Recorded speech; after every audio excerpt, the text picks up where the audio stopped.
Hey, what's up, YouTube? Day 8 update to the Caustic Poison Pathfinder.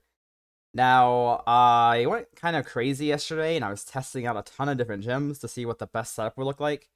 And I came across a really, really good gem that I didn't really consider that much. And that is Ice Shot.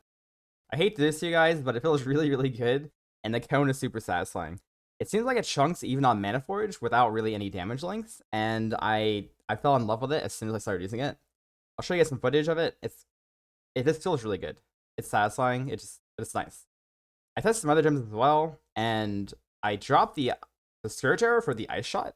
I think you could probably put the Scourge Arrow in as well and just drop Unbound or like mess around with the gems to see what you like. But Ice Shot felt really good, and I think I'll be using that myself. Surprisingly, the 4-link single target setup and the boots seems like the best setup is actually just a second Caustic Arrow. It's weird, but I guess it makes sense because Caustic Arrow is already our best single target. That's what we're using in the build. I felt like it's increased my damage by a lot. I'll show you guys footage of that as well, and that setup just seems really good. Now, I tried dropping Storm Rain of the Conduit, but as soon as I dropped it, I noticed I was a lot squishier because I was getting less life gun hit, especially while I was moving. Yeah, I don't think you can ever drop this. The quality of life on it is so nice. It's just insane how tanky I feel while running around. But yeah, like I said with Scourge Arrow, if you like Scourge Arrow, just keep it in the links. I would recommend just trying out the gems that you want to use and see what you like. There's so many different gems you can use. The build is so versatile. I would just say try them out, see what you prefer, and go with that. Don't think you really go wrong too much as long as you're using like some similar gems as I was using. Should be good to go. Next thing I want to talk about is the chase items. Like, what am I looking for? What am I going for later? I am still looking for the large thread. I talked about it yesterday. I'm not going to go through it again, but basically it saves you a ton of points. Got a lot of good points.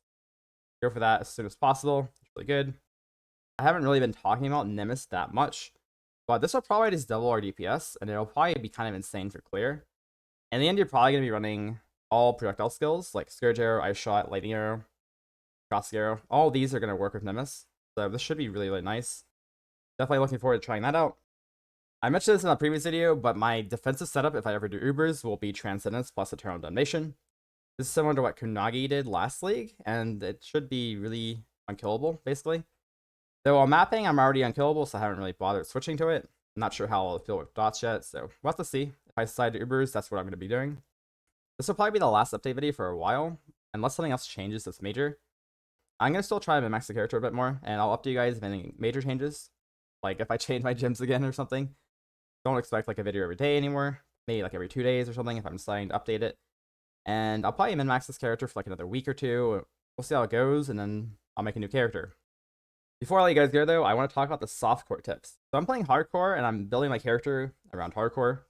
But if you're playing softcore, there's a couple things you can change. Specifically, the move speed and the damage. If you feel like you want more move speed, you can technically drop the Topaz for a Quicksilver. This will make you a lot squishier, but you'll run a lot faster. But like I said before, you could drop the sockets from the boots and run Magi for 30% move speed. The other option, if you don't want to drop the Topaz, you want to be tanky, look into getting a Purity of Elements Watcher's Eye instead. This will allow you to drop Storm Shroud and run percent move speed Topaz. This will be like a mini Quicksilver. This is like 25% move speed or our flash effect, and it should be pretty nice. If you want more damage, I'm currently using Grace, which honestly, I probably will drop this soon anyways. Grace is just another defensive layer, but I don't think I really even need it anymore. And if I was playing softcore, I would 100% drop this for Anger or Malevolence, without question. Malevolence is probably better scaling, and it has a better Watcher's Eye. The Watcher's Eye has dot multi. Anger doesn't really get anything. The only issue with Malevolence is it has a sort of high int requirement, so you might not be able to run it without like a piece of int gear. Currently, I am able to run it without chaining anything, but you might have a slight issue with that because my net currently has a lot of int. Something to keep in mind, and yeah, that's all I wanted to talk about today. I hope you guys have been enjoying these videos, and if you like the content, make sure you like and subscribe. And if you want to follow along, I'll be playing this build for a while longer on Twitch. You can follow me on Twitch, see what I'm doing there. And thanks for watching, everybody, and I hope you guys have a good league.